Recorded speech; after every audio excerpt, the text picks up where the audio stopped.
A common sense recap of the day's biggest stories. It's John Catsimatidis and Rita Cosby. Katz and Cosby on 77 WABC. Well, the big, huge primary that took place last night, and it was the most expensive House race ever in American history. So much at stake. And Jamaal Bowman, famous for pulling the fire alarm on Capitol Hill and many anti-Semitic comments and other things, well, he got the boot. Thank goodness. So common sense prevailed. And the winner of the big primary is someone who has now a 100% batting average. I think any baseball team would love to have that kind of a person. Is Westchester County Executive George Latimer, who joins us now on Katz and Cosby. We continue also with former Deputy Mayor Rudy Washington and Judge Weinberg with me here in studio. George, congratulations on the big win. Thank you, Rita. I appreciate it. It's nice to be the day after because it was a very tough race, but I didn't have to do a suburban train station this morning, so I'm very happy. Now, what do you attribute your big win to? You know, I think I've been rooted in the community for a long time, 30 years plus. And when you're rooted in the community, you deal with people in an everyday setting. So, you know, when my opponent, the incumbent, started to say all these things about me and they weren't true, they didn't stick because people know you. They've dealt with you. They've talked to you. I've been very bipartisan up here in Westchester. We've done a lot of things that some people might consider liberal and some things conservative. And that balance, I think, works in Westchester. And I think all of that contributed to a good result yesterday. Yeah, big result. Rudy Washington. I just want to say, George, I'm the Republican in the room, but I want to congratulate you, you know, for your hard work and the stance that you've taken in the past and hopefully in the future. And couldn't happen to a better person. Wow. Well, I appreciate that, Rudy, and I'll try to, you know, live up to just working hard. I'm going to Washington. I've got a lot to learn. I admit it. This summer, I'm going to be spending time reading and talking to people about education issues and environment issues and foreign policy because I don't want to walk down there, you know, just somebody hands me an agenda and say, vote for this.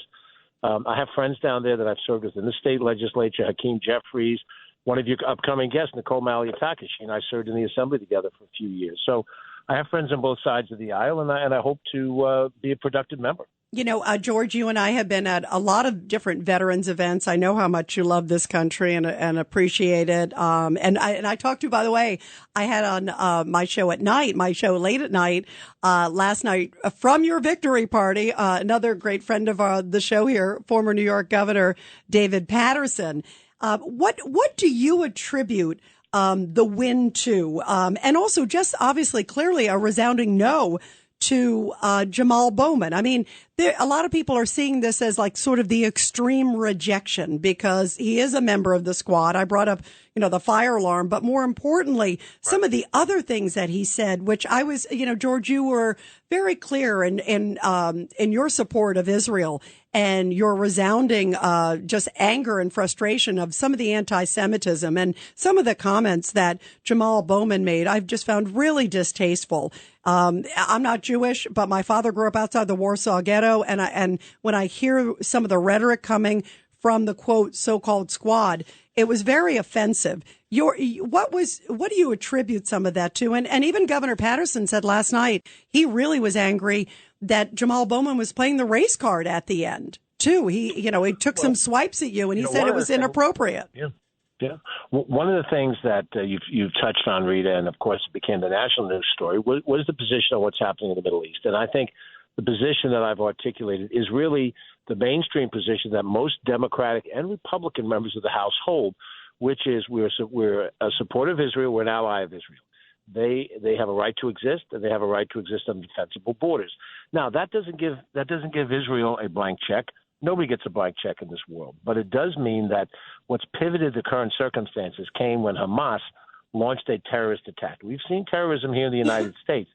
3,000 people die here and in Washington, D.C., or in the Pentagon, I should say. So I think the sense that his position was outside of the mainstream, as the squad is on Israel, it generated a lot of financial support. It also was consistent with the voters. We had a public poll that we saw in which almost the same percentage by which I won the race was the percentage by which people agreed with the position that we want to see war stop, but it has to stop on a principled basis. The hostages have to be released. You cannot have a ceasefire that does not include hostage release. Hamas has been unwilling to do that. Now, that doesn't justify everything that could happen afterwards, but there has to be a sense of reasonability, and I think where the incumbent and the squad is beyond that zone of reasonability in the way they approach the issue. Yeah, Judge, this is Rudy again. The country really needs the Tip O'Neill, Ronald Reagan model, to disagree but without being disagreeable, and then sit down at the end of the day and have dinner together.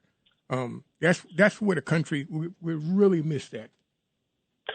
Rudy, I agree with you. And let me say that I served in both houses of the state legislature for a total of about 13 years. I was a member of the Democratic Assembly when Governor Pataki was governor. Now, I knew the governor beforehand because he was an elected official in Westchester County. We got things done. I got a couple of bills passed as a Democratic Assemblyman that was signed by a Republican governor. When I was in the state Senate, I was in the minority in the Democratic minority. I got some bills passed. You work through relationships. And let's say we talk for an hour and we disagree on 10 things. We find the two issues that we agree upon. And on the things we agree upon, we work on those issues. And then we have a beer, we talk about the Knicks, or we talk about, our grandkids or something, so that we show that we're human beings, even if we disagree, but we don't have to turn into mortal enemies. We're still Americans at the end of the day, all of us. Absolutely. Well, we wish you so much luck, George. It's really great to have you here. Congrats on a huge win. And I think 99.99999% of America was cheering last night at that win. So bravo to you. Thank you very much, Rita. Rudy, nice to be with you both. Give my regards to the governor and John when they get on. I will. Thank you so much. George Latimer with a huge, huge win last night, kicking out Jamaal Bowman of the squad.